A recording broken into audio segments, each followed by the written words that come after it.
আজকে আমি সবার জন্য ছোট্ট একটা মজার টিপস নিয়ে আসছি, যেটা আমি নিজেও ফলো করি।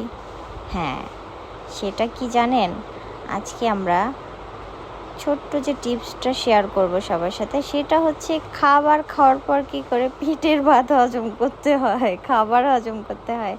হ্যাঁ, আমাকে না দেখলে এটা হয়তো বোঝাই যাবে না। ডিগবাজির পর ডিগবাজি, উল্টে পাল্টির পরে উল্টে পাল্টি, একের পর এক চলতেই থাকবে, বেশ কিছুক্ষণ এভাবে চলবে, এদিকে ওদিকে।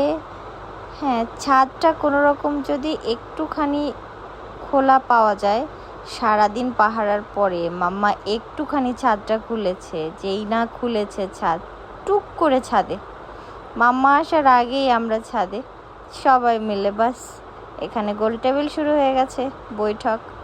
বৈঠক তো মানুষ বসে বসে করে, আমরা তো সব চিৎপটাং। আর এখানে কি হচ্ছে, সবাই মিলে এখানে চিৎপটাং হয়ে সবার পেটের খাবার হজম করা হচ্ছে। হ্যাঁ, এদিক তো সেদিক, সেদিক তো এদিক, বাট ফ্লোর থেকে ওঠা যাবে না। ডিগবাজি একের পর এক চলতেই থাকবে, কন্টিনিউ অ্যান্ড কন্টিনিউ। যে যা মন চায় করুক, আমাদের পেটের খাবার তো হজম করতেই হবে, সো ডিগবাজি চলবে এভাবে ওভাবে।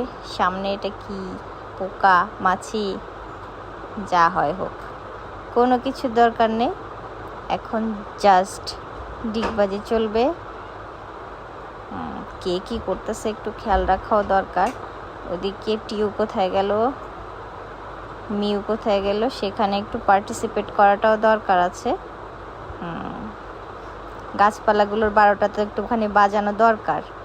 সো অনেকক্ষণ হয়েছে এক্সারসাইজ শেষ, অবশ্য শেষ না, মাঝখানে একটু বিরতিরও দরকার আছে। আবার শুরু, স্টার্ট। একটু বিরতি নিলাম, আমরা একটু ব্রেক নিলাম, এবার আবার শুরু ডিগবাজি। হ্যাঁ, একদম টান। এটা কি সেই মাছিটা যায় নেই এখনো, আমাকে তো চেনো নাই, কি জিনিস তুমি। কি চলতেছে এপাশে আবারও? যাই হোক, মাছির কাজ করবে, আমরা তো ডিগবাজি করেই যাব। যাক, টিউ চলে আসছে, এদিকে টিউ শুয়ে পড়েছে, আর আমরা তো উঠবই না। ও মা, সেও শিখে গেছে ডিগবাজি দেওয়া, বাস চলতেছে। সবাই একই টেকনিক ইউজ করা ভালো, পেটের খাবার তো হজম করা দরকার। যাই হোক, খাবার হজম করাটা খুব দরকার, সো এই টেকনিকটা আপনারাও ইউজ করতে পারেন। আল্লাহ হাফেজ, বাই বাই।